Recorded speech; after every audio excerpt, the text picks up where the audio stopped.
G'day traders, welcome to wrap up of Wednesday the 22nd of August. So on the daily charts, we're really hanging around this 14.13, 14.14 area. This is sort of the region where they've broken and made new highs, or new 3 yearly highs, which was this point up here that they broke. So they've got some decent push through. They're really starting to get some steam on the downside, coming back underneath that area now. They've again started approaching it, so hobbling around there. So bring up the 15-minute chart, gives a little bit more of a picture of what's happening here. So you can see, here's this action on Tuesday, very much on the downside, really getting underneath this sort of area here and used it as resistance. Look like it could potentially go lower and come down and check out this 1403, which is a real fantastic support resistance area in the market at the moment. From there, it's bottomed out halfway through through Wednesday, and you can see it's really launched itself back to the upside now. We're at a stage now where, at the moment, there's no real solid trend line. I mean, you could draw a couple of things. You could imagine there's a bit of a trend line forming like that, or you could also look at it like potentially one coming down like that. Now, either way, obviously we're a little while away from these trend lines over here. I think this market's potentially in an area where it could find some resistance here, push lower, or maybe it might want to find some support and start heading back up and having back a look at 14.19, and from there maybe back onto the highs again. Be interesting to see what this market does leading into the opening of the cash market's really sort of anyone's area there, but seeing as though over the last sort of 48 hours it's had some very significant sellers, and now we're getting some significant buyers.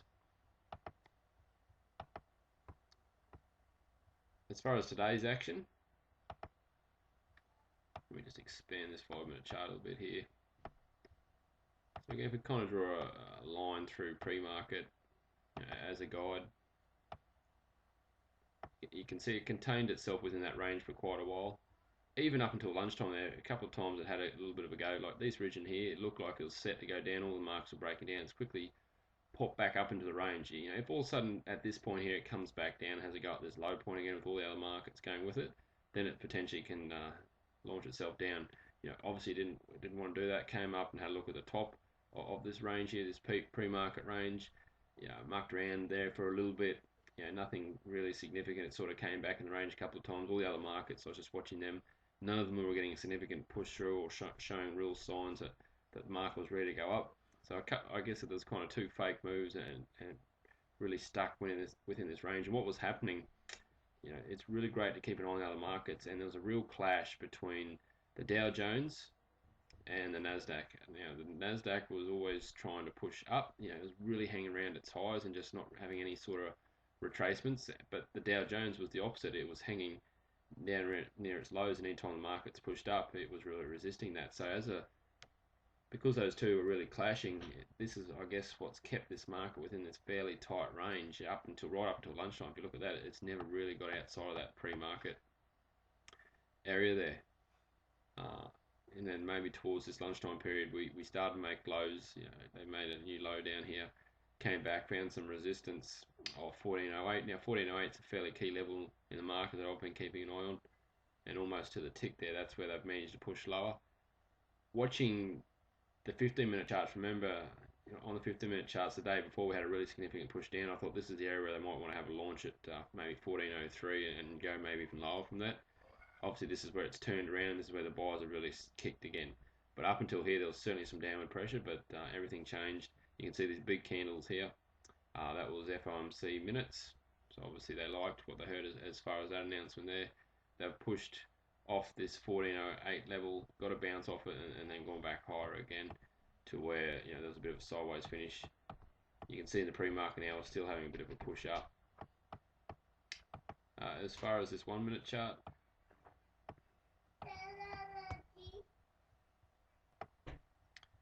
so this is where you can see a couple of strong red candles here, and all the markets had some red candles, but they quickly popped back up into the range, headed back up to this upper power point.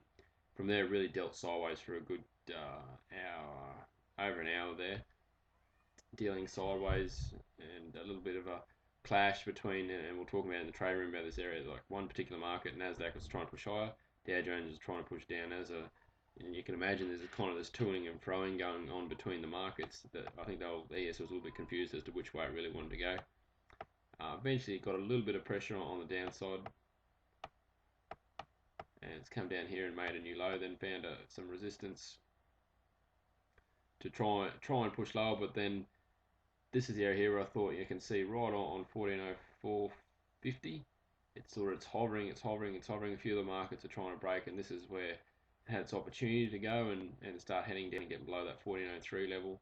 In the end, the market couldn't do it, and this is where it's turned around and decided to head to the upside. And you can see these strong candles here around that news, and where the news sort of launched itself from, it's come back, had a look at that region again, and it's got support there. And then that's sort of the real start of these buys, up through a couple of power points sideways, and then eventually heading up higher again to where we are now. Anyway, that's a wrap up for Wednesday, and we'll be back on Thursday.